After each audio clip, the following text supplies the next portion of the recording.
Tao po, mag-ocular visit para sa car loan nyo po. Tao po, bangko po ito. Ocular visit po. So, inaamin ko na nakakakabayan. Yung tipong maglilinis ka ng bahay, itatago mo yung mga nakasampay, at pagsasabihan mo yung mga aso na huwag tumawol. Pero boss, mga kamichu, real to. Kailangan pa ba maging mansion ng bahay mo para ma-approve sa car loan? Baksa ka ba kung wala kang garahe? At ano ang tinatanong nila sa kapitbahay nyo? Relax lang mga kamichu, imahin natin ang ocular visit CI para approve agad ang datingan natin mga kamichu. So ano ba yung ocular visit? So ang verification lang yan ng address. So hindi po yan raid. Una sa lahat, bakit ba sila pumupunta? Simple lang mga kamichu, gusto nila kasi siguraduhin na totoo kang tao at diyan ka nakatira. Hindi po sila pupunta para tignan kung signature ba ang sopa mo or TV.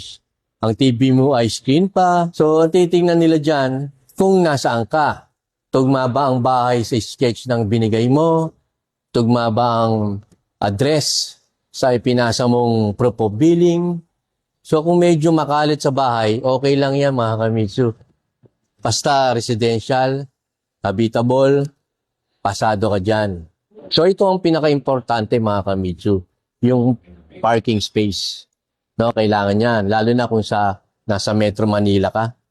Sobrang higpit ng bangko dito mga kamichu. Pagpunta pa lang ng CI, titingnan niya, kasya ba yung Montero? Kasya ba yung Mirage G4? O yung expander na kukunin mo? Kung may garage ka, good. Linisin nyo na.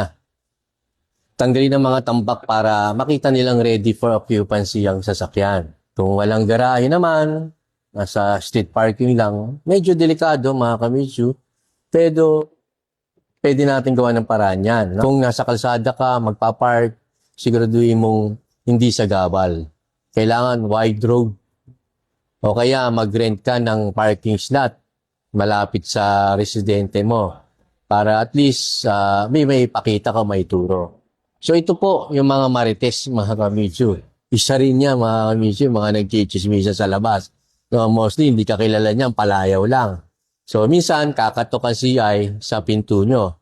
Hindi na, didiretso yan sa kapitbahay. Sa tapat o sa kapitbahay at magtatanong, kakilala niyo ba si Kamitsu Juan de la Cruz? Dito ba yan nakatira? Kaya boss, make sure na kilala ang kapitbahay mo. Magpakilala ka na.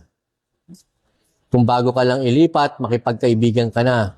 Para at least, mahirap baka kasi sabihin, hindi ko kilala yan, 10 years na, pero 10 years ka na.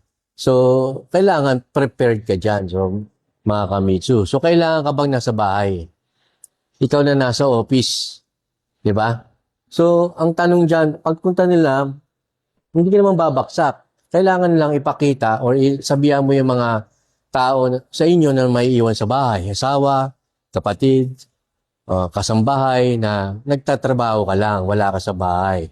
Pag nagtanong, galing bangko, sabihin nyo dito nakatira yan. Huwag nyo sasabihin na bihira lang umuwi yan, twice a week, mga ganun. Huwag pong ganun.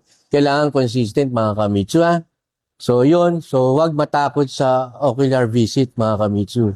Basta totoong address at parking ka, diskarte sa parking, pasado ka dito, mga kamichu. Ang sikreto para hindi kabahan, kumuha ka ng ahente na tutulong sa inyo mga kamichu, si Agent Colsen. No? Para masabihan kita kung kailan silang mabibisita para mapagandaan mo. Kasi dito sa Team Agent Colsen, hindi ka namin iiwan sa ere. Basta i-message mo lang ang Facebook page ko or basahin mo itong description sa baba at nandiyan dyan ang aking link ng Facebook Messenger. Mag-usap tayo. Like, share, and subscribe. Ingat sa biyahe mga kamichu.